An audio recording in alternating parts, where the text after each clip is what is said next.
أعوذ بالله من الشيطان الرجيم. بسم الله الرحمن الرحيم. الحمد لله رب العالمين بارئ الخلائق أجمعين باعث الأنبياء والمرسلين والصلاة والسلام على أشرف الأولين والآخرين خاتم النبيين الذي دنا فتدلى فكان قاب قوسين ودنا حبيبنا وحبيب إله رب العالمين أبي القاسم محمد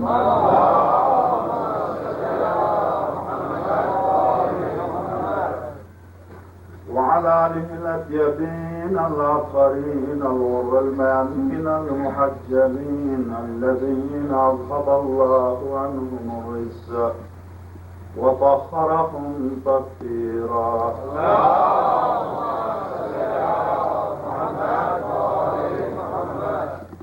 واللعنة الدائمة على أعدائهم أجمعين من أول يوم ظلمهم إلى لقاء يوم الدين.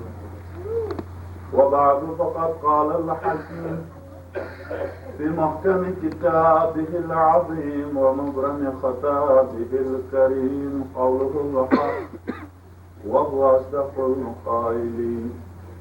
بسم الله الرحمن الرحيم. شهد الله أنه لا إله إلا هو والملائكة وأولو العلم قائما بالقسط لا إله إلا هو العزيز الحكيم. إن الدين عند الله الإسلام وما اختلف الذين أوتوا الكتاب إلا من بعد ما جاءهم العلم بغيا بينهم ومن يكفر بآيات الله فإن الله سريع الحساب. صلوات اللهم صل على محمد وآل محمد. اصول دین کے سلسلے میں ایک سطحی گفتگو تھی. توحید مبادئ اسلام میں سے، عقائد کے مبادئ میں سے ابتدائی اصل توحید ہے اور تمام تر احکام اسی عقیدے کے گرد گھومتے ہیں. توحید کے بعد اگرچہ توحید پر تفصیل سے کمیت و کیفیت توحید پر گفتگو نہیں ہو سکی، اس کے لیے معذرت خواہ ہے، چونکہ پھر دوسرے اصول اپنی جگہ پر رہ جائیں گے. مختصر صحیح مگر دوسرے عقائد کے بارے میں، چونکہ بنیاد عمل کی بنیاد عقیدہ ہے. عقیدے کی صحت، یہ جو کفار و مشرکین ہم سے بہتر عمل کرتے ہیں، آپ دیکھتے ہیں بعض اوقات اسپتال اور افریقی ممالک میں جا کے انسانی خدمت کے نام سے کھانا تقسیم کرنا، پیسے بیچنا، ٹی وی پر یہاں پر دکھاتے ہیں غریب غربا اور فقراء اور مساکین کی خدمت دکھاتے، اب کرتے ہیں یا نہیں وہ خدا بہتر جانے، دکھاتے ہیں اور بعض اوقات کرتے بھی ہیں. اس کے باوجود قرآن نے سختی سے نفی کی کہ کافر کو خدا جنت ہرگز نہیں بھیجے گا. کیوں؟ اعمال کے لحاظ سے انسان تو انسان حیوانات پر بھی رحم کرتے ہیں، اور انسانی طور پر اخلاق کے لحاظ سے اگر دیکھا جائے تو ان کے اخلاق کی تعریف اکثر و بیشتر مومنین کرتے رہتے ہیں. بہت خوش اخلاق ہیں اور بہت ہی نرم دل ہیں. بعض اوقات بعض مسلمان ممالک میں مثلا سرمایہ دار وغیرہ جو ہوتے ہیں ان سے بہتر ہیں، اس طرح کی باتیں. مگر اس کے باوجود یہ فلاح ہو، رفاہ ہو، صلاح ہے، انسانیت کے لیے کام کرتے ہیں. اس کے باوجود کہ بہت اچھے کام کرتے ہیں، اس کے باوجود کہ اسپتال وہ جو کرتے ہیں ان کی بات کر رہے ہیں ہم، اس کے باوجود ان لوگوں کے لیے جنت نہیں ہے. کیوں نہیں؟ کیونکہ عمل عقیدے کے ساتھ ہے. یہ ایک قاعدہ کلیہ ہے، عمل عقیدے کے تابع۔ جنت پر عقیدہ ہی نہ ہو تو جنت کیوں ملے گی؟ جس ہدف کے لیے انہوں نے عمل کیا تھا، یا شہرت کی یا عزت کی، دنیا میں مل گئی، بات ختم ہوگی۔ وَلَيْسَ فِي الْآخِرَةِ مِنْ شَيْءٍ، آخرت میں اس کے لیے کچھ بھی نہیں ہے۔ تو یہ ایک واضح چیز ہے کہ ہمارا عمل ہماری نیت کے تابع ہے، اور نیت کا مبدا عقیدہ ہے۔ عقیدہ صحیح ہے، عمل صحیح ہے۔ عقیدہ صحیح نہیں ہے، عمل تسلیم نہیں ہے۔ اسی بنا پر عدل کے بارے میں آج مختصر سی گفتگو ہے۔ اس گفتگو کے بارے میں آپ سے درخواست ہے، اگرچہ موضوع خوش صحیح، مگر چونکہ مبادیات اسلام پر گفتگو ہو رہی ہے، اس لیے ایک بنیاد فراہم کی جا رہی ہے۔ ہو سکتا اس سے مجھ سے بہتر ایک عالم مل جائے اور وہ پھر اس کو آگے بڑھائے، یا مزید موقع ملے آپ کی خدمت کا، پھر اس کو آگے، مگر چونکہ ابتدائی ایک بنیاد فراہم کی جا رہی ہے، اس لیے عدل ہمارے اصول دین میں عدل اصل دوم ہے، یعنی توحید کے بعد، وجود خدا کے بعد ہم نے اپنے عقائد میں عدل کو رکھا ہے۔ کیوں رکھا ہے؟ قدرت کو کیوں نہ رکھا، یا خالقیت کو کیوں نہیں رکھا، یا علم کو کیوں نہیں رکھا؟ علم بھی اس کی صفت عین ذات ہے، قدرت صفت عین ذات، جبکہ عدل صفت فعل ہے، صفت ذات نہیں ہے۔ عدل کا تعلق اللہ کے فعل سے ہے، اللہ کی ذات سے نہیں ہے۔ کیوں ہم نے صفت عدل کو اصول دین میں رکھا؟ اور دوسرے ایک گروہ، مختصر سا گروہ اشاعرہ کا، اشاعرہ ابو الحسن اشعری کی طرف منسوب ہے، ایک عالم گزرا ہے، اس نے ایک نظریہ ایجاد کیا خدا سے متعلق کہ خدا کے لیے عدل کی ضرورت نہیں ہے۔ اس لیے ضرورت نہیں ہے کہ عدل کے معنی حد بندی کے ہیں۔ اگر ہم نے یہ کہہ دیا خدا عادل ہے تو اس کا مطلب ہے کہ خدا عدل کے خلاف کچھ بھی نہیں کر سکتا۔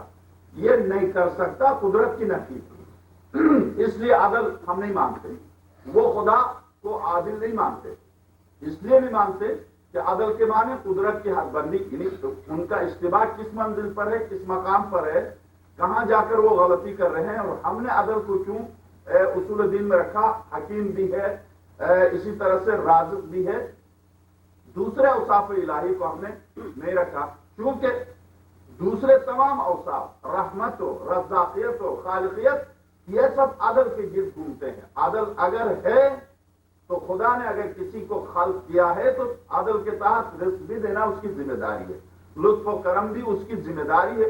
عدل ایک تو یہ ہے کہ عدل اصول عقلی میں سے ہے۔ اگر خدا تمام برائیوں سے منزہ ہے تو سب سے بڑی برائی خلاف عدل ظلم ہے، ناانصافی ہے۔ عدل عقلی طور پر ایک تو اس کا اثبات کہ انسان عقلی طور پر یہ ثابت کر سکے کہ خدا کو عادل مانتا ہے، تو وہ ثابت بھی کر سکے کہ کیوں عادل مانتا ہے۔ آپ اپنے عقائد میں یاد رکھیے، فروع دین میں تقلید ہے، نماز میں، روزے میں، حج میں، زکات میں، خمس میں، جہاد میں، امر بالمعروف نہی عن المنکر، کہاں کرنا ہے، کب کرنا ہے، کیسے کرنا ہے، تقلید ہے۔ آپ اپنی مرضی سے منمانی نہیں کر سکتے، مگر عقائد میں تقلید نہیں ہے۔ یعنی عقائد میں ماں نے کہا تھا خدا عادل ہے، باپ نے کہا تھا خدا عادل ہے، مولوی نے کہا تھا خدا عادل ہے، آپ مان گئے، یہ عقیدہ قابل تسلیم نہیں ہے۔ چونکہ توحید کے سلسلے میں بھی شروع میں نے عرض کیا کہ والدین نے کہا تھا خدا ایک ہے، مولوی نے کہا خدا ایک ہے، آپ مان گئے، یہ عقیدہ قابل تسلیم نہیں ہے۔ عقائد میں شرط یہ ہے کہ عقائد میں آپ دلیل رکھتے ہیں، آپ اپنے عقیدے کی صحت پر دلیل رکھتے ہوں۔ اگر آپ اپنے عقیدے کی صحت پر دلیل نہیں رکھتے ہیں تو آپ کا عقیدہ قابل قبول نہیں ہے۔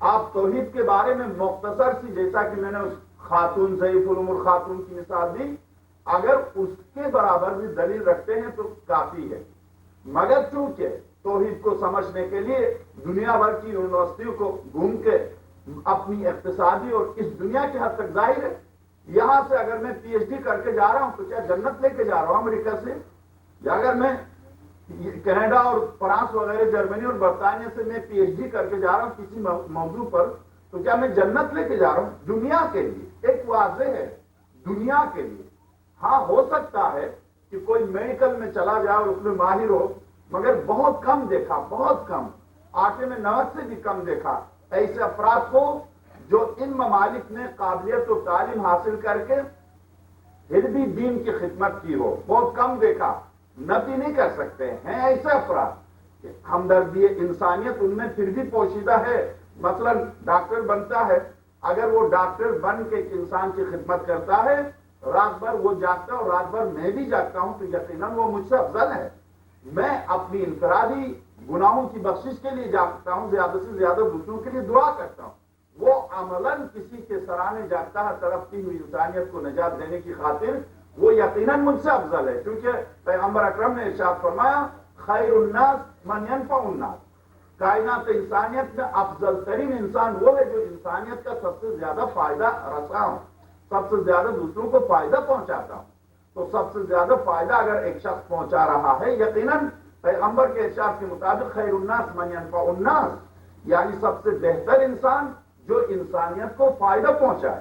مگر انسانیت کو فائدہ، جسمانی فائدہ، روحانی فائدہ، یعنی دینی ترقی، اب اس میں ہم اس موضوع پر نہیں جاتے کیونکہ میں اپنے موضوع سے عدل الہی پر آج کی گفتگو ہے۔ یہ عدل الہی پر گفتگو عقلی ہے، عقلی طور پر ایک مختصر سی دلیل دے کے بچہ اگر ہمارا یہ ثابت کر دے کہ ہم کیوں خدا کو عادل مانتے ہیں، اس لیے کہ ظلم سب سے بڑی برائی ظلم ہے اور خدا ہر برائی سے پاک ہے، اس لیے ہم خدا کو عادل مانتے ہیں۔ اگر یہ سچی دلیل، یعنی ایک سچی دلیل ہے، بہت معمولی سی بات ہے کہ ظلم بہت ہی بری چیز ہے اور خدا چونکہ ہر برائی سے پاک ہے اس لیے خدا کو ہم عادل مانتے ہیں، ورنہ اسباب کو تلاش کیا جائے کہ خدا عدل کے خلاف جو اسباب ظلم کے اسباب ہیں ان کو تلاش کیا جائے، تو ظلم کا مبدا یا تو جہالت ہے، ظلم کا مبدا یا تو خواہش نفس ہے، ظلم کا مبدا یا تو اقتدار طلبی ہے، ظلم کا مبدا یا تو اقربا پروری ہے، ظلم کا مبدا یا تو ہوس دولت ہے۔ ان تمام چیزوں سے ذات اقدس الہی بری ہے، نہ تو اسے خواہش نفس ہے تاکہ ظلم لازم آئے، نہ تو اسے اقتدار طلبی ہے تاکہ ظلم لازم آئے، نہ اسے کسی سے خوف۔ ظلم کا ایک مبدا خوف ہے، یعنی دشمن کے خوف سے انسان پہلے سے حملہ کرتا ہے تاکہ وہ حملہ آور نہ ہو۔ یہ ظلم کا مبدا خوف گنا گیا ہے، ظلم کا مبدا خواہش نفس کو گنا ہے، ظلم کا مبدا خواہش نفس یعنی اہم ترین خواہش نفس۔ خواہش نفس میں اقتدار طلبی ہو، دولت طلبی ہو، شہرت طلبی ہو، یہ ساری چیزیں خواہش نفس میں آ جاتی ہیں، تو وہ خواہش نفس سے بھی بری اور وہ اقتدار طلبی سے بھی بری، اس کے لیے ظلم کا تصور ناممکن ہے۔ اس بنا پر خدا کو ظالم تسلیم نہیں کیا جا سکتا۔ یہ عقلی دلیل۔ نقلی دلیل قرآن کریم نے 16 مقامات پر ظلم کی سختی سے نفی کی، اور قرآن کریم نے یہ ارشاد فرمایا ظالم کے بارے میں وَلَوْ تَرَىٰ إِذَا الظَّالِمُونَ فِي غَمَرَاتِ الْمَوْتِ وَالْمَلَائِكَةُ بَاسِطُو أَيْدِيهِمْ، اے میرے حبیب ظلم کرنے والوں کو اگر تو دیکھ لے، انہیں آخری لمحے جس طرح سے وہ دنیا میں دوسروں پر ظلم کرتے ہیں، دوسروں پر ستم کرتے ہیں، جب ان کا آخری وقت آتا ہے تو میں انہیں کیسے تڑپاتا ہوں، انہیں ظلم کی سزا کیسے دیتا ہوں۔ وَلَوْ تَرَىٰ إِذَا الظَّالِمُونَ فِي غَمَرَاتِ الْمَوْتِ، ظلم کرنے والوں کو میرے حبیب اگر جان کندنی کے وقت دیکھے، اس وقت صدام ظلم کر رہا، ظلم پر ظلم کر رہا، ستم پر ستم کر رہا، آل سعود خاتون جنت کی قبر اقدس پر بلڈوزر چلا کے مطمئن ہے، ظلم کر رہے ہیں، فلسطین میں اسرائیل خون بہا کے مطمئن ہے، ابھی یورپ میں نیا فلسطین بن رہا ہے، یوگوسلاویہ میں 400 کے قریب مسلمانوں کو ایک ہی مسجد میں ایک دن جمعے کی نماز میں ذبح کر کے مطمئن ہے یورپ والے۔ یہ ظلم و ستم ٹھیک ہے، ہو رہا ظلم، افغانستان پر روس نے ظلم کیا، مگر یہ ظلم کرنے والے ظلم کر کے مطمئن ہے۔ خدا جو ارشاد فرماتا ہے انما نملی لہم لیزدادوا اثما، ہم صدام جیسوں کو مہلت دیتے ہیں ظلم پر ظلم کرتے جائیں۔ تو بعض اوقات ان واقعات و حادثات کو دیکھ کر انسان سوچنے پر مجبور ہو جاتا ہے، کہتا کہاں ہے عدل خدا، کہاں انصاف خدا، کہاں عدالت الہی۔ یا بعض اوقات افریقی ممالک کو دیکھیے، غربت میں تڑپ رہے ہیں، ایک لقمے کے لیے تڑپ رہے ہیں، اور ہم کیسے خدا کو عادل تسلیم کریں؟ وہ خدا ایک قوم کو اتنی دولت سے نوازا ہے کہ وہ گندم لے جا کے سمندر میں پھینک دیتی ہے تاکہ مارکیٹ میں قیمت نہ گر جائے. یعنی اتنی خبیث ہے یہ قوم کہ مارکیٹ میں قیمت نہ گر جائے، مارکیٹ کی قیمتوں کو برقرار رکھنے کی خاطر گندم کو لے جا کے سمندر میں ضائع کرتے ہیں. جبکہ دنیا کے ایک خطے میں اسی طرح کے انسان ایک لقمے کے لیے تڑپ کے مر جاتے ہیں. یہ خود ٹی وی پر دکھاتے ہیں بچوں کو، کتنے بچے بلک بلک کے مر جاتے ہیں ایک لقمے کے لیے. تو کہاں ہے عدل الہی، کہاں انصاف خدا کہ ایک قوم کو اس طرح سے نوازا اور دوسری قوم کو تڑپا رہا ہے؟ اس طرح کے واقعات جب ایک مقام پر زلزلہ آ جاتا ہے اور واقعا ایک بیک وقت بہت سے انسان خاک و خون میں غلطان ہو جاتے ہیں، تو پھر وہاں انسان سوچتا کہاں عدل الہی؟ یا اس طرح سے بعض اوقات خود اپنی ذات سے متعلق ذرا سی مشکلات میں ڈال دیا جاتا ہے تو فوراً عدل الہی کے خلاف بغاوت پر اترتا ہے. تو ایسی حالت میں واقعا آیت اللہ محسن قراچی نے، جس کا اردو میں بھی اس کتاب کا ترجمہ ہوا مکتب رسول کے نام سے، کراچی سے اس کا ترجمہ ہوا ہے، بہت اچھی مثال دی ہے. ایک شخص نے کتا پالا تھا، دیہات میں رہتا تھا، کتا پالا تھا. کتے کو گھر میں چھوڑ کے، چھوٹا ایک معصوم بچہ تھا، اس بچے کو چھوڑ کے کچھ لینے کے لیے وہ باہر نکلا اور کتے کو گھر میں چھوڑا تھا. اور چھوٹا بچہ وہ سوچ رہا تھا میں جلدی واپس آ جاؤں گا، مگر چونکہ دروازے کھلے ہوئے تھے گھر کے، وہ جب گیا جو چیز لینے گیا تھا اس کو لے کے جب آ رہا تھا تو دیکھا اس کا کتا، پالتو کتا، خون، اس کا منہ خون میں بھرا ہوا اور منہ خون سے تر ہے، دروازے پر کھڑا ہے. آتے ہی اس نے بغیر سوچے سمجھے فوراً بندوق اٹھائی اور کتے کو مارا. وہ یہی سمجھا، اس نے دیکھا نہیں اندر جا کے کیا ہوا، وہ یہی سوچا، یہی سمجھا کہ معصوم بچے کو کتے نے پھاڑا ہوگا، معصوم بچے کو کتے نے کھایا ہوگا. ابھی سوچا نہیں کہ ہوا کیا. جب فوراً جذبات میں آ کے بندوق سے اٹھا کے مار دیا کتے کو. اب اندر جا کے دیکھا تو ہوا یہ تھا کہ بیڑیا آیا تھا، کیونکہ دیہات میں بیڑیا آیا تھا اور بیڑیے نے بچے کو کاٹ کے کھانے کی کوشش کی. کتے نے بچے کو بچانے کی کوشش کی اور کتے نے بچانے کی پوری کوشش کی. اس کوشش میں کتے نے بیڑیے کو پھاڑ دیا تھا اور بچے کو بچایا تھا. بچے کو بچانے کی وجہ سے اس کا خون تر تھا. وہ کتا آ کے دروازے پر مالک کا انتظار کر رہا تھا. اس محسن کو بغیر سوچے سمجھے، جس نے بچے کی جان بچائی تھی، اس محسن کو آ کے گولی مار دی. اور گولی مارنے کے بعد اس نے پوری ایک کتاب لکھی. اس نے کتاب پہ لکھا جب میں دیکھا بچے کو اس نے بچایا اور بیڑیا مرا ہوا ہے، اب میں سمجھا کتے نے میرے بچے کو بچایا اور اپنی جان خطرے میں ڈال دی. جب دوبارہ جا کر میں نے کتے کو بچانے کی کوشش کی اور میں گیا تو کتا دم توڑ چکا تھا. مگر جب میں نے آنکھ دیکھی، اس کی آنکھ میں غور سے دیکھا تو اس کی آنکھ، تڑپتی ہوئی آنکھ کہہ رہی تھی اے انسان تو کتنا جلد باز ہے، تو نے آ کے دیکھا بھی نہیں کہ تیرے بچے کی خاطر میں نے کتنی محنت کی اور میں نے تیرے بچے کو بچایا، آ کے تو نے مجھے مار دیا. تو انسان جلد باز ہے، واقعات کے پس منظر کو نہیں دیکھ سکتا اور چونکہ پس منظر اس کے سامنے بھی نہیں ہے تو جلد سے جلد فیصلہ کر دیتا ہے. اسی طرح سے عدل الہی کے بارے میں بھی وہ انسان ذرا سی تکلیف دیکھتا ہے تو وہ تمام تر واقعات و حالات کا جائزہ لینے سے قاصر ہے، بعض اوقات لیتا ہی نہیں، فوراً فیصلہ کر دیتا ہے. کہاں عادل ہے، کہاں عدل ہے، کہاں انصاف ہے؟ یہ کہاں انصاف ہے، کہاں عدل ہے؟ عدل کسے کہتے ہیں؟ عدل کے معنی وضع الشیء فی محلہ، ہر چیز کو اس کے محل پر رکھنا، اس کے مقام پر رکھنا. جس مقام پر رکھنا ہے وہ میں جانتا ہوں یا وہ جانتا ہے. مجھے کس مقام پر رکھنا ہے یہ وہ جانتا ہے، نہ کہ میں تو چاہتا ہوں کہ شہنشاہ بن جاؤں، وہ جانتا ہے کہ مجھے شہنشاہ بنانا ہے یا نہیں، وہ جانتا ہے. میں تو چاہتا ہوں کہ بہت بڑا امیر بن جاؤں، وہ جانتا ہے کہ مجھے کس مقام پر رکھنا. جس مقام پر مجھے رکھنا تھا اس مقام پر رکھا، اسی معنی کے عدل. اور عدل کے دوسرے معنی اس کے خلاف یعنی ظلم. کیا میرا کوئی حق تھا اللہ پر جو غصب کیا ہے، جس کے بارے میں یہ سوچوں کہ مجھ پر ظلم ہوا؟ میرا کوئی حق بنتا ہی نہیں ہے جہاں پر ظلم کا تصور کیا جائے. میرا کوئی حق نہیں بنتا، یعنی میں اپنے کسی حق کو ثابت نہیں کر سکتا اس ہستی کے بارے. عدل چونکہ ایک تفصیلی طور پر گفتگو، ایک تو خود عدل کو ثابت کرنا، ایک معاشرے میں عدل کے اثرات پر گفتگو کرنا. اصل زیادہ تر مجھے گفتگو آج کی رات معاشرے پر عدل کے عقیدے سے متعلق معاشرے میں اثرات پر گفتگو کرنا. یہ آیت جس کی میں نے تلاوت کی، اس آیت کا تعلق ہم سے اور آپ سے عدل صرف خدا سے متعلق عدل کا عقیدہ رکھنا اور خود اپنے اوپر عدل نافذ نہ کرنا، خدا سے متعلق عدل کا عقیدہ کہ خدا عادل ہے، یہ عقیدہ حضرت علی صلی اللہ علیہ ارشاد فرماتے ہیں میرے معبود مجھے اگر کوئی خوف ہے تو تیرے عدل سے ہے، اس لیے کہ جہاں عدل ہے وہاں رشوت نہیں ہے، وہاں ناجائز سفارش نہیں ہے، صرف مستحق کے لیے استحقاق کی گفتگو کی جائے گی، ورنہ نہ ناجائز سفارش چلے گی نہ وہاں پر رشوت چلے گی۔ عدل کے معنی یہی ہے۔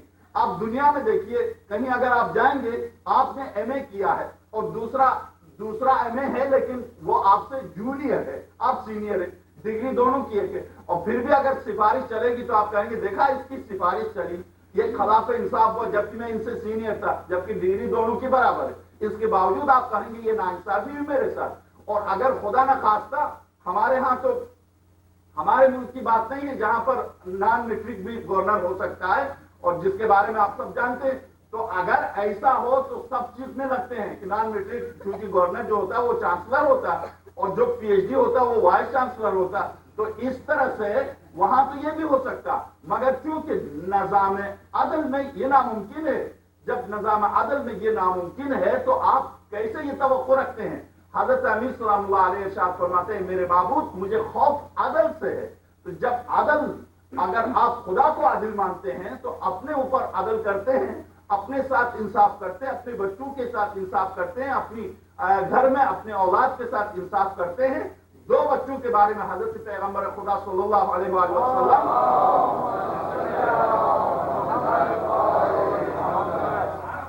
ارشاد فرماتے ہیں اگر ایک سے زیادہ فرزند ہو، خبردار کسی فرزند کو اگر تم نے پیار کیا ہے تو دوسرے فرزند کو حتماً تمہارا دل نہ بھی چاہتا ہو بھی پیار کرنا۔ اگر دو سے زیادہ تمہارے فرزند ہیں تو ایک کو اگر تم نے پیار کیا ہے تو ضرور دوسرے کو پیار کرنا، اس کا دل شکستہ نہ ہونے پائے، ورنہ وہ اسی وقت سے بغاوت پر اتر آئے گا کہ بابا اسی کو چاہتے ہیں۔ جیسے برادران یوسف کا واقعہ جو سورہ یوسف میں تفصیل سے قرآن نے نقل کیا، یہی سبب تھا، تو کہیں ایسا نہ ہو وہ بچہ بغاوت پر اتر آئے۔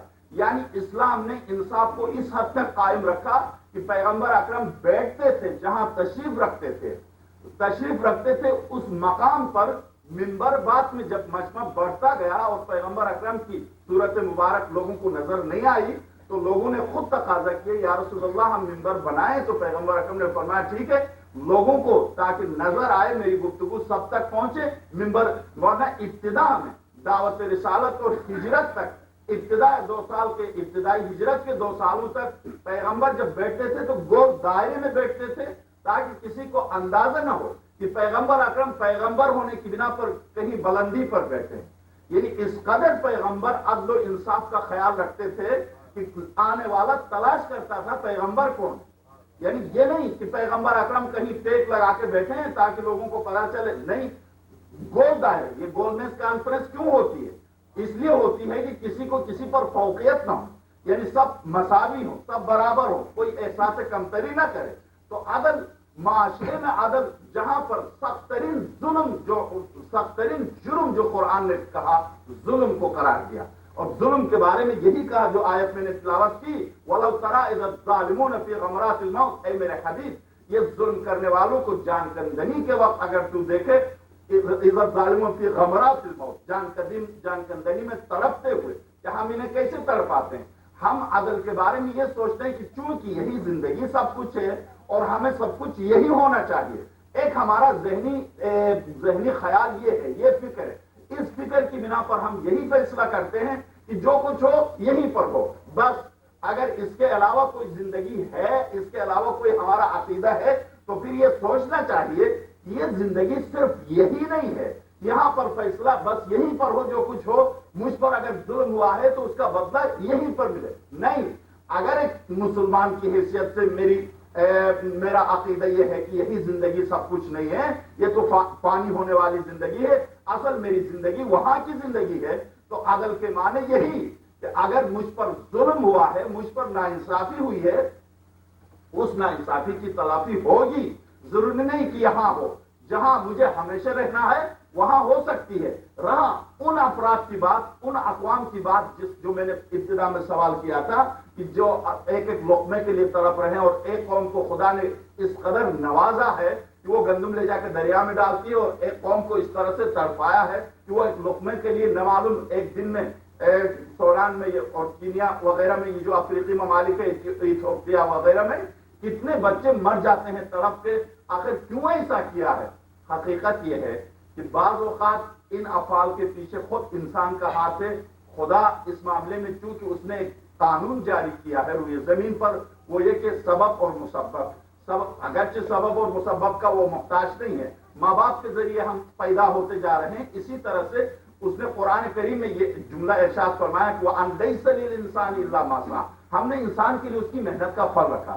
یہ نہیں کہا, نہ تو اس قوم کو خدا نے منہ میں ڈالا ہے کہ نہیں تم کھاؤ فرشتوں کے ذریعے پکوا کے, نہ اس کے لیے یہ انتظام کرے گا خدا کہ افریقے والوں تم خود نہیں پکاؤ, ہم کھلاتے ہیں. مجھے خود یاد ہے, مجھے خود احساس ہے کہ 2 دفعہ میں تنزانیہ گیا ہوں جو غریب ترین ملک ہے. تنزانیہ میں جب میں نے دیکھا کہ جو ہندوستان سے مہاجرت کر کے وہاں پہنچے ہیں, ان کے دروازے پر 4 گاڑیاں کھڑی ہیں. یقیناً تنزانیہ کے مومنین یہاں کوئی ہوگا, اس سے خود احساس ہوگا, جو ہندوستان سے گئے, جو انڈیا سے گئے, جو پاکستان سے گئے, ان کے دروازے پر 4 گاڑیاں کھڑی ہیں اور وہ دولت سے مالا مال ہے. ان کے پاس کسی دولت کی کمی نہیں. وہ بھی افریقہ میں رہتے ہیں, اور خود افریقہ میں جو رہتے ہیں وہ ایک لقمے کے لیے تڑپتے ہیں. تو اب یہاں خدا کی غلطی ہے یا افریقہ والوں کی غلطی ہے؟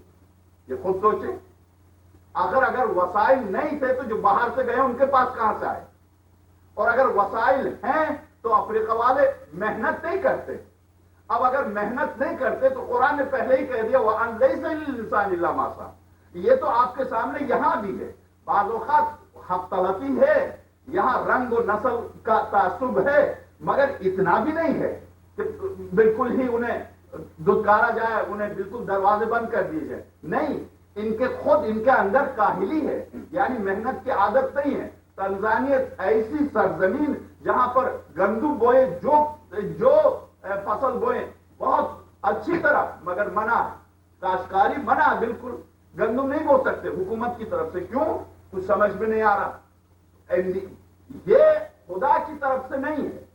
اس کے لیے یہ نہیں کہا جا سکتا خدا نے ان کو زمین سے نوازا, جس طرح سے ان کو نوازا اس طرح سے ان کو نوازا. اسی طرح سے ہم اپنے ملک کی بات کریں, پاکستان میں ہم جس ملک سے آئے, غربت سے ہم شکایت کرتے ہیں, ہم غریب ہیں. ہم غریب وسائل, قدرتی وسائل کے لحاظ سے غریب ہیں, قدرت نے ہمیں وسائل سے محروم کیا ہے, یا ہم اپنے بنائے ہوئے قوانین کے تحت ہم غریب ہیں. ہم غریب ہیں فکری طور پر, ہم غریب ہیں ذہنی طور پر, ہم غریب ہیں وسائل کے لحاظ سے, ہم قطعاً غریب نہیں. کون سی چیز پاکستان میں نہیں؟ اگر آپ دیکھ لیں دنیا کے ممالک کے لحاظ سے کون سی چیز, گیس کے لحاظ سے, کوئلے کے لحاظ سے, جواہرات کے لحاظ, ہر لحاظ سے, پیٹرول کے لحاظ سے, کس لحاظ سے پھر ہم کیسے کہہ سکتے ہیں غریب ہیں؟ ہاں, اگر چند افراد مسلط ہو کر لوٹ رہے ہیں, یہ میرا آپ کا بنایا ہوا نظام ہے, یہ خدائی نظام کے تحت یہ مسئلہ ہے ہی نہیں. تو جب ہم نے خدائی نظام کو اب تک نہ نافذ کیا, نہ اسے قبول کیا, نہ اس کو اپنایا, پھر خدا کے خلاف بغاوت کیسے؟ پھر عدل الہی کے خلاف گفتگو کیسے؟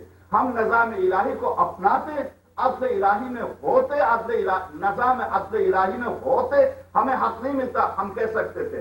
ہاں, اس وقت بھی کہا تھا ایک خاتون نے, جب امیر المومنین سلام اللہ علیہ نے 2 خواتین دروازے پر آئی, اپنا حق لینے آئی, وظیفہ لینے کے لیے آئی, تو حضرت امیر سلام اللہ علیہ نے ایک عرب کی, ایک غیر عرب کی, 2 دینار وظیفہ معین تھا.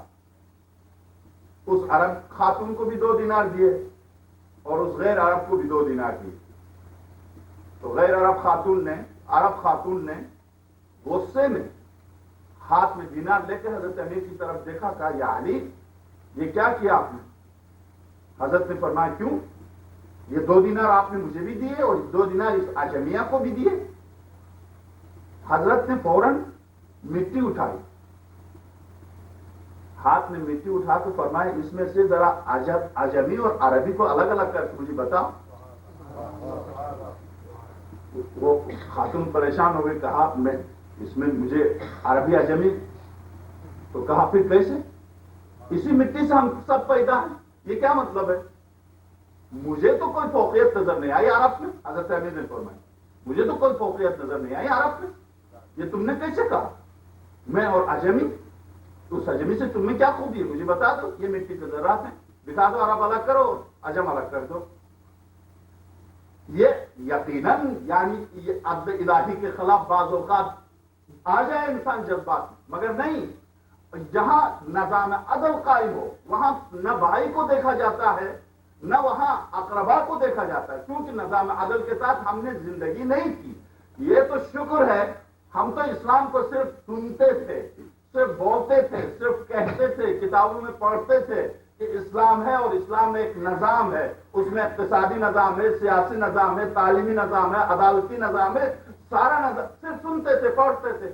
یہ تو شکر کیجئے، اس حجت خدا کے نائب کا شکریہ ادا کیجئے جس نے اپنی عملی زندگی میں نافذ کر کے بتایا کہ یہ قابل نفاذ بھی ہے، یہ قابل عمل بھی ہے. اسی میں انسانیت کی فلاح ہے.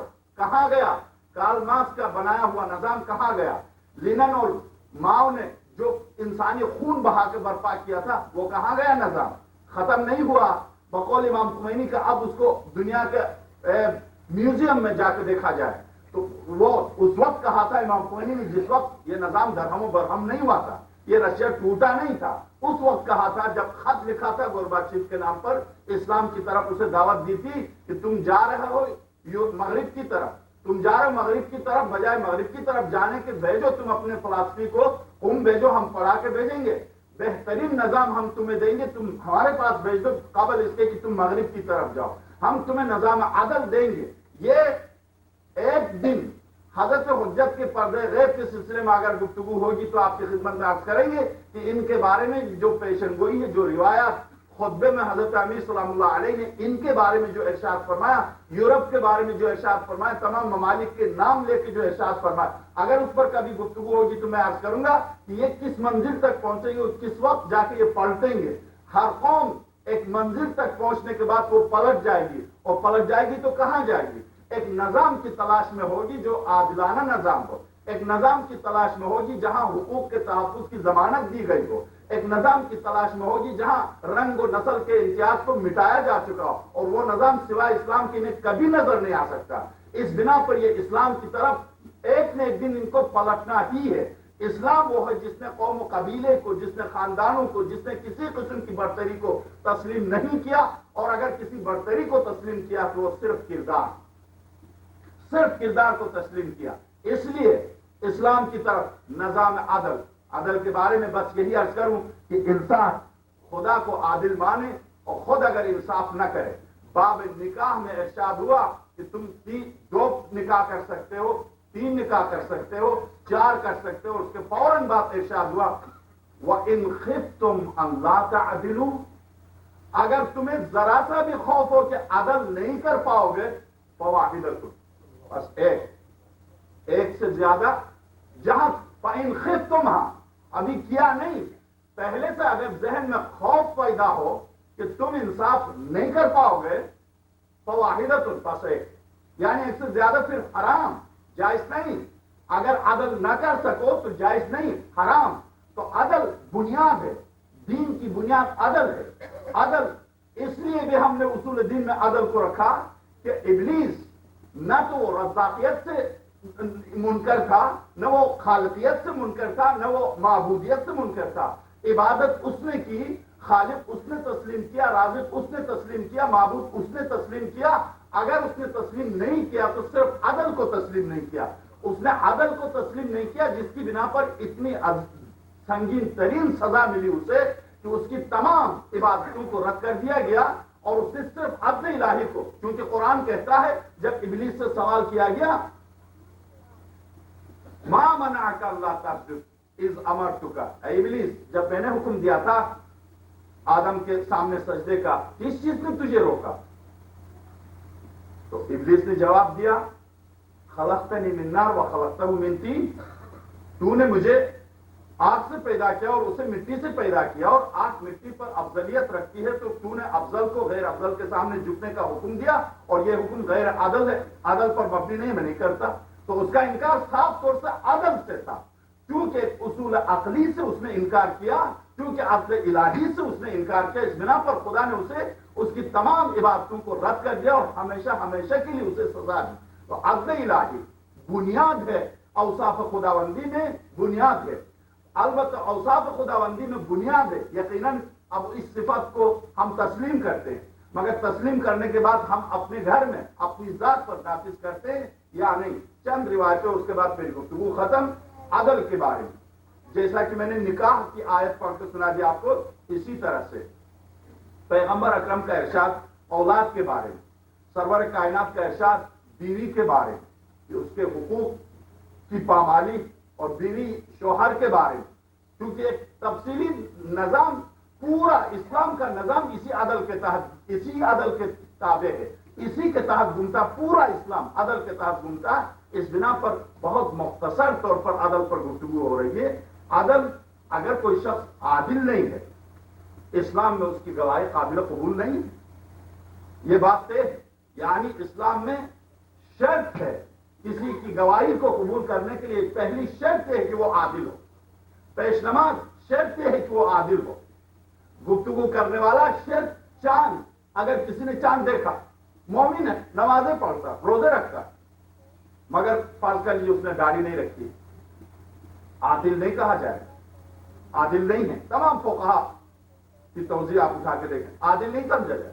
ہاں، وہ یہ نہ سمجھے کہ داڑھی رکھنے والا کوئی اس سے بہت بڑا عابد ہے، نہیں، یہ ظاہری احکام ہے۔ ظاہری احکام ہو سکتا ہے خدا کے نزدیک مثلا وہ مجھ سے 1000 درجے بہتر ہے، مگر چونکہ احکام ظاہری میں پابندی ضروری ہے، اس پابندی کے تحت ایک شخص نے مثلا نمازی بھی ہے، روزہ دار بھی ہے، پرہیزگار بھی ہے، خمس بھی دیتا، زکات بھی دیتا، حج بھی کرتا، سب کچھ کرتا، صرف داڑھی نہیں رکھتا، مثلا عادل نہیں، شرعی طور پر عادل نہیں ہے۔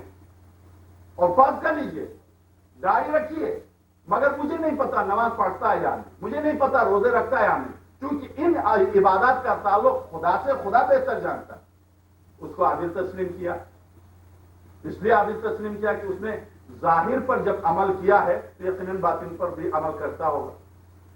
ایک یہ، اب ایسی صورت میں ایک یعنی عدل ایک ایسا نظام جو مختصر طور پر انسان کی زندگی میں بھی ہر معاملے میں اسے شرط قرار دیا ہے، تو دیکھنا یہ ہے گھر میں بچوں کے ساتھ، بیوی کے ساتھ، معاشرے میں جب آپ آتے ہیں تو اپنے معاشرے میں رہنے والوں کے ساتھ کتنا انصاف کرتے ہیں، کس قدر اٹھتے بیٹھتے ہیں۔ حضرت پیغمبر اکرم کی زندگی میں ایک صحابی کا انتقال ہوا، بہت بڑے جلیل قدر صحابی تھے اور بہت ہی عظمت کے مالک تھے۔ وہ صحابی جن کے استقبال کے لیے سرور کائنات اٹھتے تھے، اور نہ صرف خود تنہا اٹھتے تھے بلکہ جب دور سے آتے دیکھتے، سعد ابن معاذ ابن جبل، سعد ان کا اپنا نام ہے، معاذ ان کے باپ کا نام ہے، جبل ان کے دادا کا نام،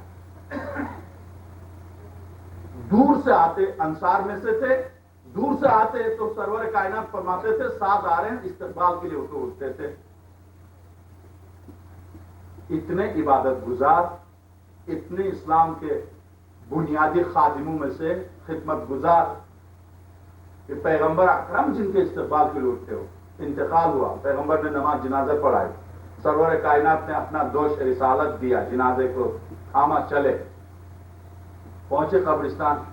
پیغمبر اکرم حالانکہ قبیلے کا سردار تھا، وہ یعنی قبیلے والے ہزاروں افراد موجود تھے، قبر میں اترتے، پیغمبر نے منع کیا، نہیں میں خود اتروں گا۔ سرور کائنات خود قبر میں اترے، اوپر سے جنازہ لیا، خود اپنے ہاتھوں سے سپرد خاک کیا، لحد بنائی، سپرد خاک کیا کہ اس کا اسلام پر احسان ہے، آج میں اپنے ہاتھوں سے ان کو سپرد خاک کروں، سپرد خاک کیا۔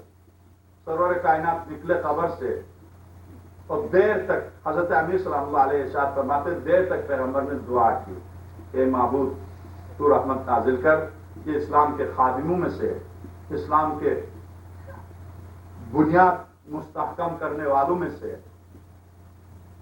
نکلے۔ قبر بند ہو گئی، بند کر دی گئی، مٹی ڈال دی گئی، تو ان کی ماں، سعد کی ماں بھی روتی ہوئی آئی۔ جیسے ہی قبر بند ہوئی، سعد کی ماں آگے آئی، قبر پر لیٹ کے کہنے لگی، یا بنی سعد ہنی لک الجنہ، اے میرے نور نظر ساتھ جنت تجھے گوارا ہو، تو چلا اور اپنی ضعیف ماں کو تڑپا کے جنت تجھے یعنی خوش رہا۔ اب جنت ماں سے بہتر کون واقف ہو سکتا ہے بچے کے کردار سے؟ ماں نے کہہ دیا خبر پر کہ اے میرے نور نظر جنت اب تجھے مبارک ہو، تو جنت چلا گیا، اب میں تڑپتی رہوں گی۔ تو جس وقت پیغمبر اکرم نے یہ جملہ سنا تو فرمایا یا ام سعد، ماں، اے سعد کی ماں خاموش ہو جا، ماں لقد اصابہ مصیبت عظیمہ، وہ مصیبت میں تڑپ رہا اور تو جنت کی بشارت دے رہے۔ ماں تڑپ کے رہ گئی، ماں تڑپ کے رہ گئی۔ ماں نے کہا یا رسول اللہ میرا بچہ؟ جی ہاں۔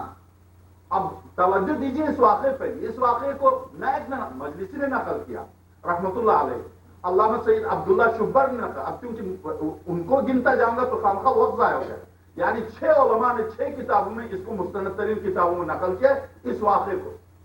ماں تڑپ کے رہ گئی اور وہ اصحاب جو ساتھ آئے تھے رونگتے کھڑے ہو گئے، یا رسول اللہ ساتھ پر تکلیف؟ جس کی نماز جنازہ آپ نے پڑھائے، قرآن کہتا رسول جس کی نماز جنازہ پڑھائیں سکون قلب کا باعث ہے اس کے لیے کیوں نہ ہو۔ مجسم رحمت دست رسالت کو بلند کر کے فرمائے میرے معبود تو رحمت نازل کرے اس پر، تو کیوں نہ رحمت ہو اس پر۔ اس کے باوجود پیغمبر اکرم نے فرمایا جی ہاں۔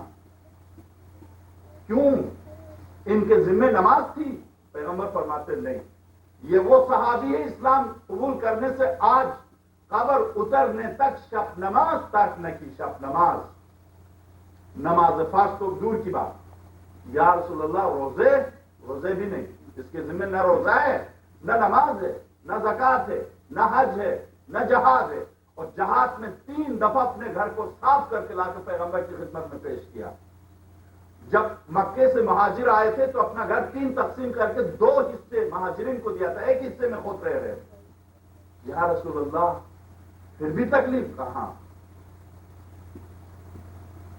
تو اب کہا وجہ یہ ہے، یہ جو لکھتے ہیں یہ دونوں فرشتے جو لکھتے ہیں، جو قرآن کریم نے مسلسل کہا وَمَن يَعْمَلْ مِثْقَالَ ذَرَّةٍ، ذرہ برابر تم مثقال ذرہ، یعنی اگر نظر آنے کے قابل ہے، ایسا نظر آ سکتا ہو اتنا بھی کسی نے عمل کیا ہے، خیرا یرا، خیر کیا دیکھ لے گا، وَمَن يَعْمَلْ مِثْقَالَ ذَرَّةٍ شَرًّا یرا، ذرہ برابر شر انجام دیا دیکھے گا۔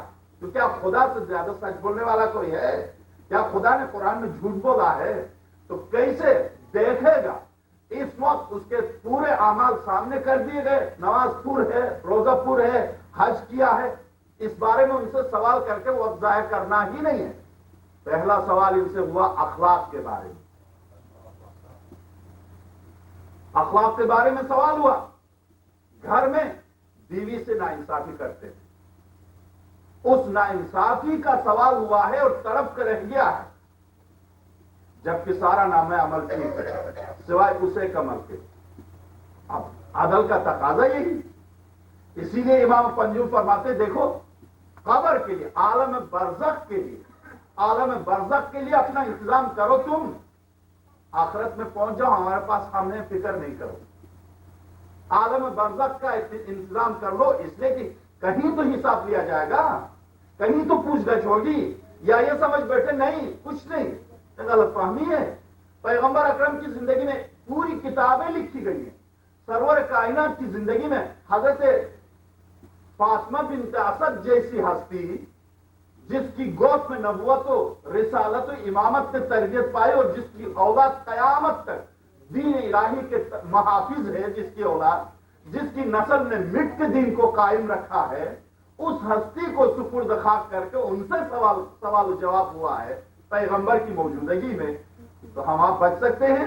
ہم آپ سے نہیں ہوگا؟ کہاں، کس فکر میں، اس دنیا میں؟ ہاں نہیں، ناممکن ہے، یقیناً ہوگا۔ اس لیے قرآن کریم نے کہا، مسلسل ارشاد فرمایا وَمَا تُقَدِّمُوا لِأَنفُسِكُم مِّن خَيْرٍ تَجِدُوهُ عِندَ اللَّهِ، ذرا برابر تم نے کیا ہے انسان، جو کیا ہم نے محفوظ رکھا۔ ہاں نیکی کی ہے، نیکی میں ہم نے اضافہ کیا، برائی کی ہے صرف برائی کو لکھا ہے، اضافہ نہیں کیا۔ یہ لطف و کرم ہے اس کا کہ میں نے ایک نیکی کی ایک کے بدلے 10 لکھے، یہ لطف و کرم ہے اس کا کہ میں نے ایک برائی کی تو برائی کو ایک ہی لکھا، یہ اس کا لطف و کرم ہے۔ تو اگر تم نے نیکی کی ہم نے محفوظ کیا، تم نے برائی کی ہم نے محفوظ کیا. ہاں یاد رکھیے بعض نیکیاں بعض برائیوں کو کھا جاتی ہیں.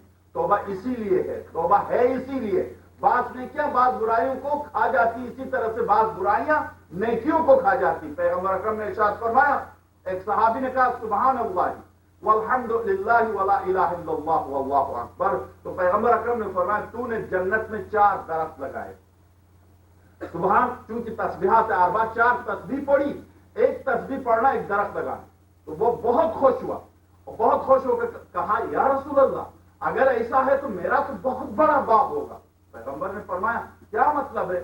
میں صبح سے شام تک یہ تسبیح پڑھتا رہتا ہوں. سرور کائنات نے فرمایا بے شک تو نے اگر درخت لگائے ہیں تم پڑھتے رہتے ہو تو بے شک تیرا بہت بڑا باغ ہوگا، بشرطے کہ تو نے اپنے باغ کو نہ جلایا.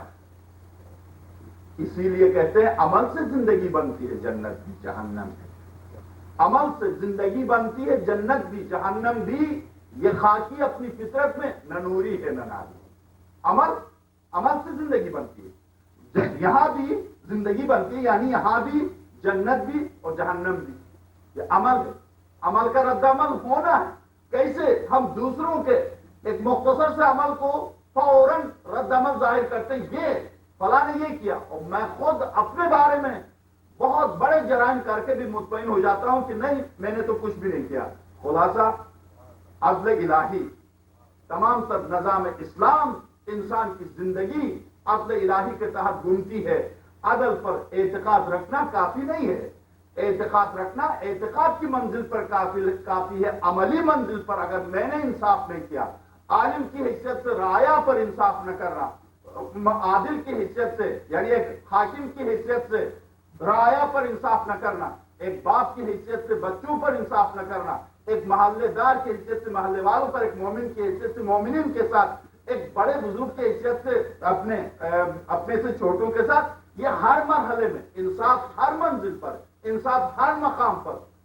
میری گفتگو آج کی حد تک ظاہر ہے کیونکہ ایک وسیع موضوع ہے، وسیع مفہوم ہے. اس سے متعلق ہزاروں سوالات ہو سکتے ہیں، مگر چونکہ ان تمام تر سوالات کے جواب دینے کے لیے اتنا وقت نہیں ہے. گفتگو ختم. نظام عدل کے لیے حضرت جو اٹھے تھے سید الشہداء سلام اللہ علیہ، ظلم کے خلاف اٹھے تھے. ظلم کے خلاف کیا ہے؟ ظلم کے خلاف عدل. یہ واقعی کربلا جس پر روتے ہیں یہ ہے کیا؟ یہی نظام عدل کے لیے ہے، نظام عدل کے قیام کے لیے، عدل الہی کے قیام کے لیے. حضرت فرماتے ہیں یہ جملے جو آپ کے سامنے حضرت کے جملے ارد پوری دیوار پر لکھ کے لگا دیے ہیں، ان جملوں میں دیکھیے سید الشہداء کے پورے جملے لکھ کے لگا دیے یہاں پر.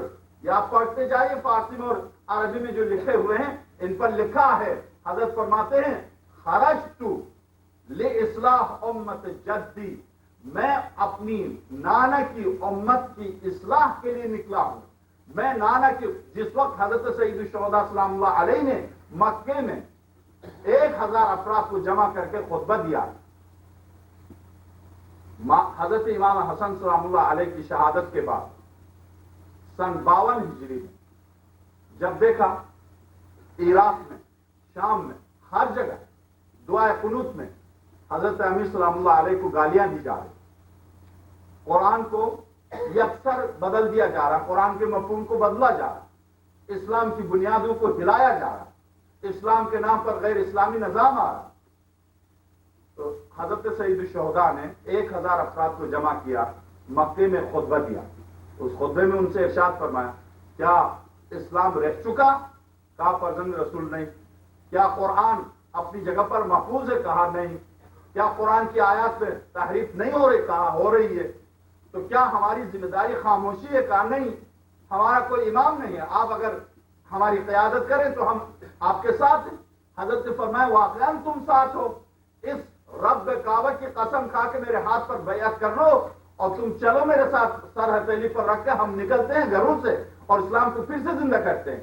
مگر ان 1000 افراد اگر اس وقت ہمت کرتے، اگر اس بیعت پر قائم رہتے تو یہ 1000 پھیل جاتے، اور یہ پھیل کر حضرت سید الشہداء کے لیے وہ حالات پیدا کرتے کہ کربلا کا واقعہ اگرچہ رونما ہوتا مگر اس طرح سے رونما نہ ہوتا کہ ایک طرف صرف 72 اور ایک طرف 55,000 یا 70,000 یا بنا پر بعض روایت 3 لاکھ، ایک طرف 3 لاکھ ہوں اور ایک طرف فقط 72 ہوں، یہ نہ ہوتا.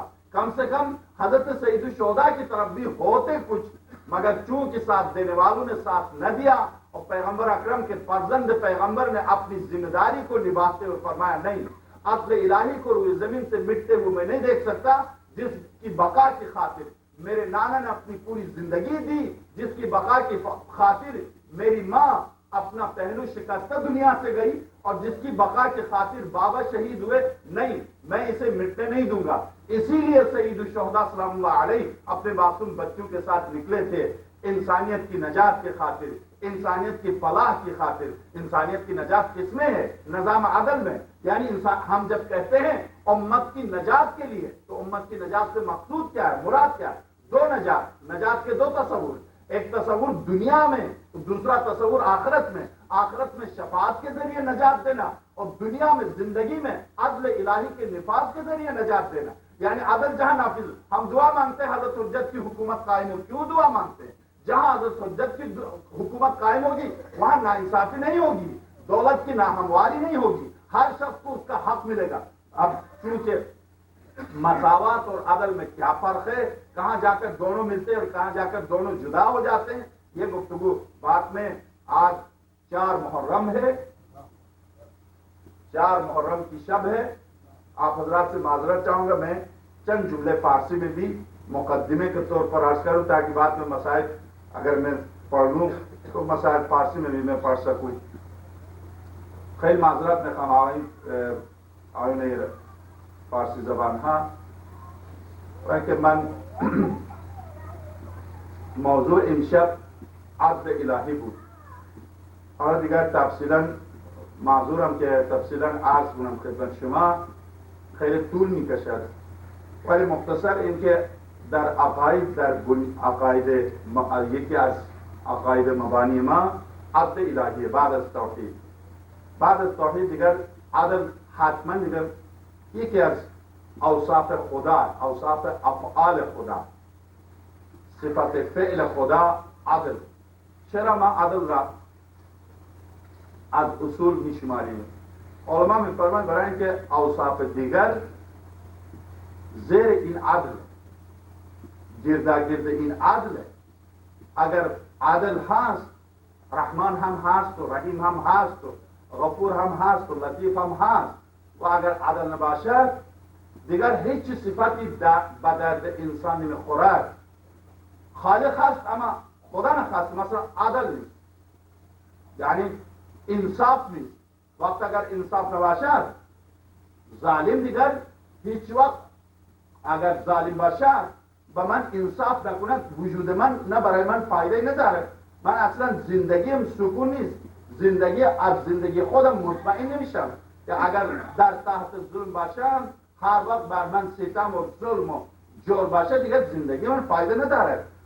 لذا خدا نسبت به عدل الهی اشکالاتی هم بود و ما در زبان اردو تا حدی که میتوانستیم جواب هم دادیم، ولی معذرت میخوام در فارسی دیگر اون تمام سخنرانی را نمیتونم ترجمهش کنم و وقت هم کمه. برای قیام عدل حضرت امام حسین هم که قیام کردن برای چی؟ برای همون قیام عدل الهی که اون عدل الهی بر انسان ها نافذ باشد، اون عدل الهی قائم باشد، جایی که عدل نه انصافی نمیشد، ظلم نمیشد، جور نمیشد. پس برای قیام عدل حضرت سید الشهداء قیام کردن که عدل قائم میشد، عدل نافذ میشد. پس حضرت وقتی که قیام فرمودن برای نظام عدل الهی، خود نظام اهمیت نظام عدل الهی از این قیام واضحه.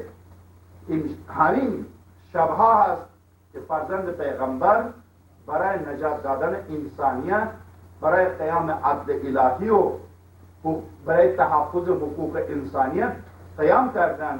واقعا حسینه که یکی از شعرا نمیدونم سعدیه یا انوریه، یکی از این دوتا شعرا گفتن نسبت به حضرت، ولی شعر مفهومش تو ذهنم هست. میگن که وقتی که شم میخواست بره طرف فرزند پیغمبر، یه دفعه از سینه اقدس پیغمبر برخاست و شمر بلند شد و نخواست برد. یکی از افراد دشمن سوال کرد ای شمر تو که میخواستی حسین رو بکشی چرا از سینه اقدسش یه مرتبه چرا بلند شدی؟ دیگه که من یه دفعه وقتی که دیدم لبهای حسین حرکت میکنن من گوشم قریب لبهای مبارکش بردم و گوش دادم که حسین آیا حسین در آخر عمرش بددعا میدهد چی میفرماید؟ وقتی که من گوشم قریب بردم قریب زبان اقدس حسین من خودم شنیدم ولی در دستم خنجر بود من میخواستم ذبحش کنم ولی حسین میگفتن ای خدا ای پروردگار من امت جدم را تو عفو کن. علی تحت خنجرم حسین دعا میدهن تحت خنجرم حسین دعا میدهن چرا؟ واقعا از اون خانواده بودن که مادرش شکسته پهلو از دنیا رفت و هیچ وقت بددعا نداد و هم علی مقابلش قاتل علی استاده وقتی که شیر آوردن به امیر المؤمنین دادن ابن ملجم مقابل حضرت امیر بود. حضرت امام حسن با غصه دید طرف ابن ملجم نگاه کرد. حضرت امیر فرمودن فرزندم با این تندی نگاه نکن. حضرت امام حسن فرمودن پدر جانم پس با کی تندی کنم؟ اینه که قاتل پدرمه با این اگر تندی نکنم با کی؟ حضرت امیر میفرمان پسر جانم مگر نمیدانی که تو کیستی و من کیستم و این ابن ملجم کیه؟ مگر ببین چه خط این غریبه عجب.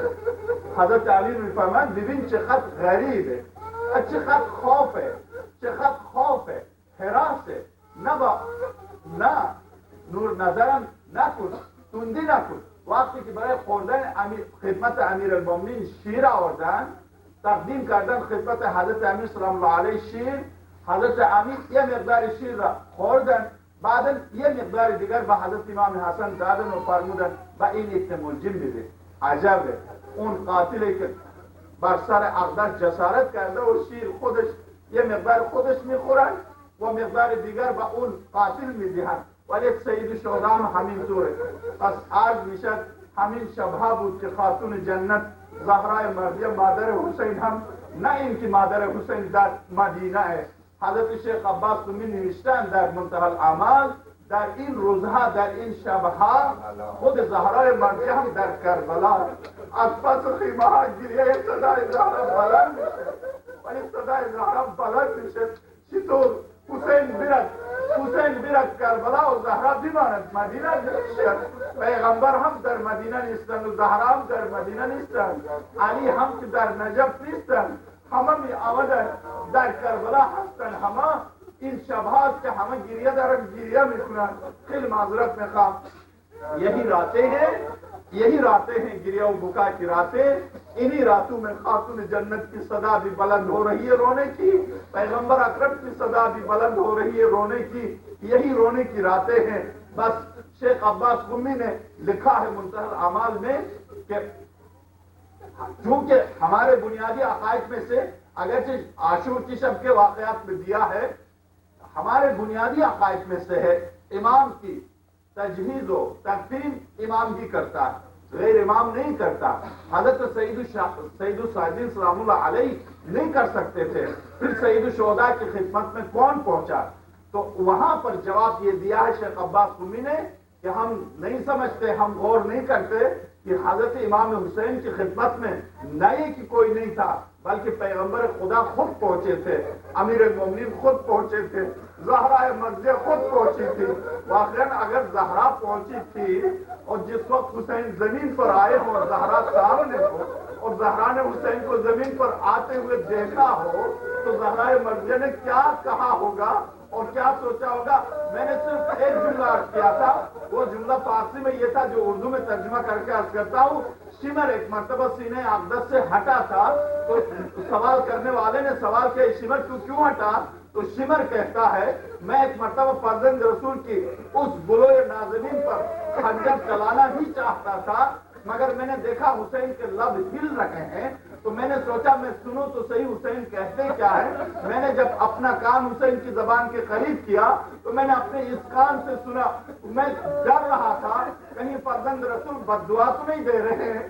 میں نے جب اپنا کان حسین کی زبان کے قریب کیا تو میں نے اپنے کانوں سے سنا حسین کہتے تھے ربی امت جدی، اے میرے معبود میری نانا کی امت پر رحمت کر. امت قتل کر رہی ہے اور فرزند رسول رحمت کی دعا مانگ رہے.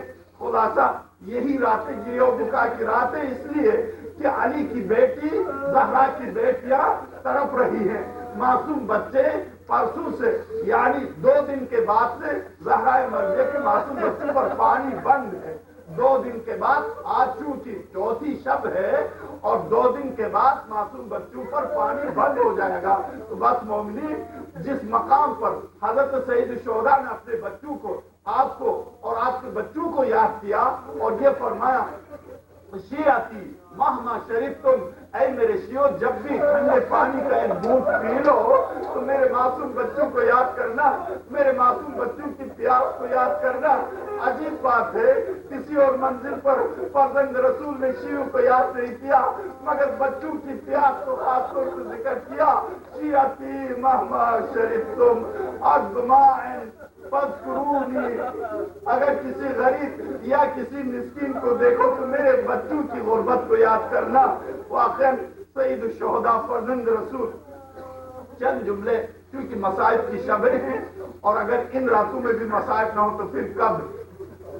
شہزادیوں کے بارے میں، معصوم بچے جب چلے تھے مدینے سے، جب چلے تھے، مجلسی نے اپنی کتاب بہار الانوار کے 28ویں جز میں لکھا ہے 48 معصوم بچے تھے. 48 معصوم بچوں کی تعداد.